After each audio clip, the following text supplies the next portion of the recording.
Ya, saya buka dulu ya Mas ya. Pak record ya. Oke, saya bukanya dulu ya. Bismillahirrahmanirrahim. Assalamualaikum warahmatullahi wabarakatuh.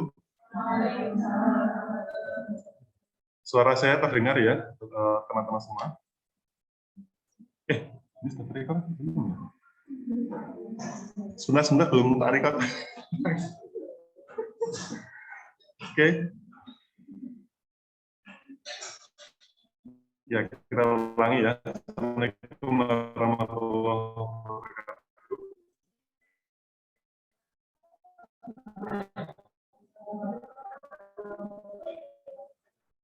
Baik, terima kasih atas diskusi mengenai prinsip-prinsip pengembangan kurikulum yang dijadikan sebagai patokan ya untuk mengembangkan kurikulum supaya menjadi kurikulum yang lebih baik daripada kurikulum sebelumnya. Ya, ada 5 prinsip kurikulum atau 5 prinsip pengembangan kurikulum. Yang pertama yaitu prinsip relevansi, kemudian ada prinsip fleksibilitas, ada prinsip kontinuitas dan efektif serta efisien.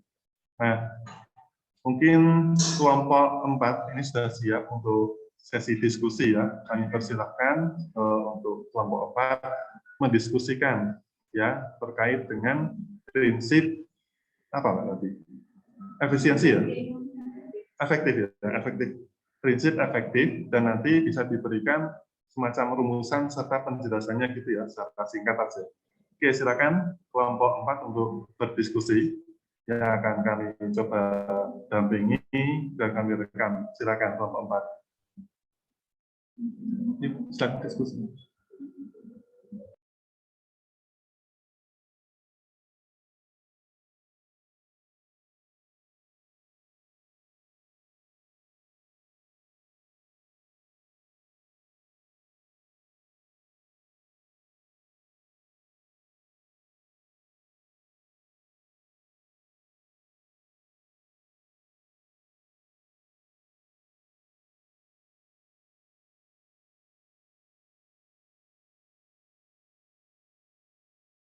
Akan menjelaskan prinsip efektivitas dalam pengembangan kurikulum yang anggotanya terdiri saya sendiri Fatma Trijayanti, yang kedua Mas Suryo Priyohutomo, yang ketiga adalah Mbak Ulfa Aulia Dewianti dan Mbak Salimatul Amanah, yang terakhir Mbak Resti Madiana Lestari. Untuk yang pertama saya akan menjelaskan tentang pengertian prinsip efektif.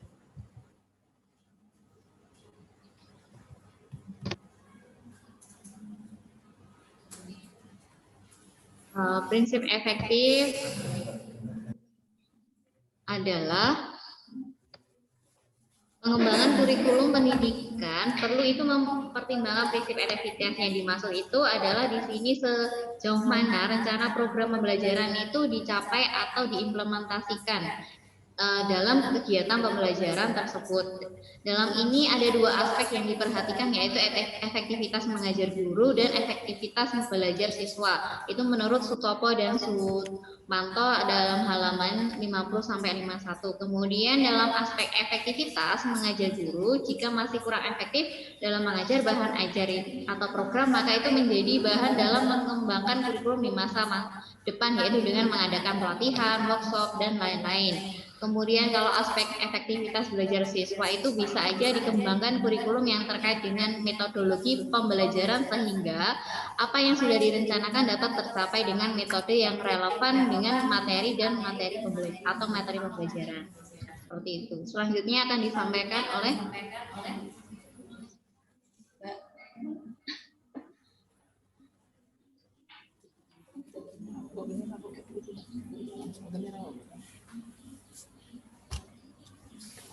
Kemudian yang kedua, saya akan menjelaskan tentang prinsip khusus efektivitas menurut Sukma Dinata. Yang pertama, prinsip penentuan tujuan pendidikan.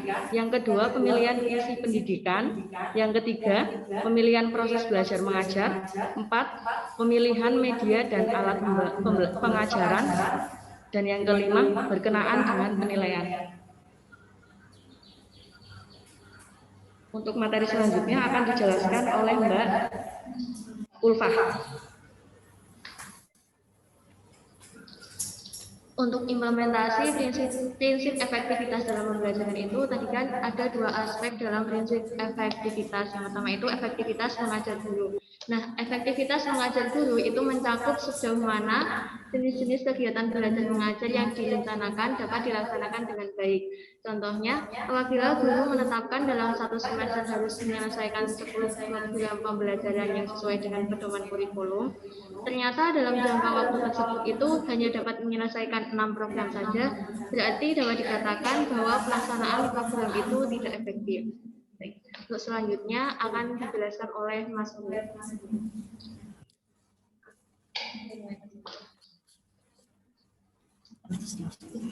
Langsung.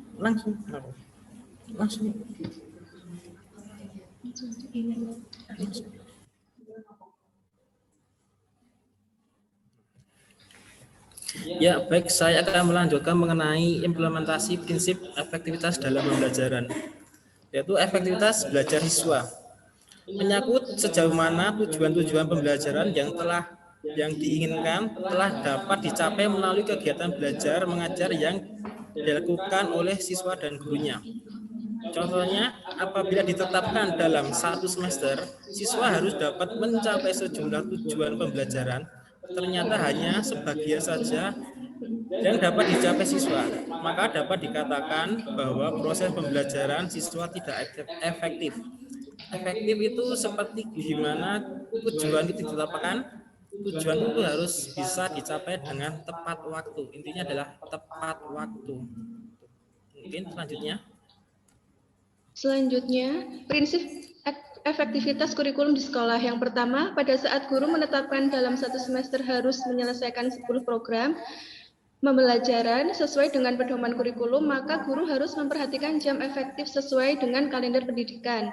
Yang kedua, untuk meningkatkan efektivitas kegiatan belajar murid, dilakukan dengan memilih jenis-jenis metode atau cara, alat, sarana, dan prasarana yang dipandang paling ampuh di dalam mencapai tujuan yang diinginkan sesuai dengan kemampuan siswa. Demikian presentasi dari kami. Bila ada yang ingin bertanya, dipersilahkan atau menanggapi dari presentasi kami. Baik, terima kasih atas penyampaiannya ya. Mungkin dari saya saja, karena nanti ada sesi sendiri untuk sesi diskusi selain ini ya. Jadi ini fokus ke kelompok dulu. Baik, terima kasih. Mungkin sedikit saja, karena ini mungkin lingkupnya hanya kelompok 4 dulu gitu ya. Jadi ini kan ibaratnya kita diskusi dalam satu kelompok dulu. Jadi ibaratnya saya nimbrung di kelompok 4 belum sesi presentasi, tapi nggak apa-apa. Ini nanti bisa langsung dijadikan video, gitu ya, untuk presentasi. Oke, sudah bagus kelompok 4. Tepuk tangan buat kelompok 4 ya.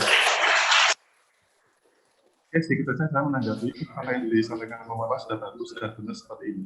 Gitu ya, nanti lebih lebih perinci, lebih tegas lagi ya tentang misalnya. Tapi kan efektif itu berkaitan dengan tujuannya, tercapainya tujuan. Bagus tadi dari segi waktu, yang memang waktu untuk pelaksanaan program pendidikan selama 1 semester atau 1 tahun itu harus bisa tercapai. Itu dari segi waktu. Kemudian dari segi penilaian, ya ini kan banyak, ya. Ini tentunya banyak nanti bisa disebutkan penilaian dari ranah kognitif, motorik maupun ranah afektif. Yang nanti apa saja yang harus bisa dicapai oleh siswa. Ya tentunya ada pedoman-pedomannya. Kalau di sekolah mungkin ada namanya KKN. Mungkin ada KKN untuk pengetahuan, sikap, dan keterampilan. Nanti ditambahkan itu. Ya, nanti ditambahkan bahasanya KKN. Gitu ya. Kemudian dari sisi gurunya mungkin Pak perlu dikembangkan. Karena ini bebas ya. Ada bebas boleh mengembangkan. Ini kalau saran saya ditambahkan dari sisi guru.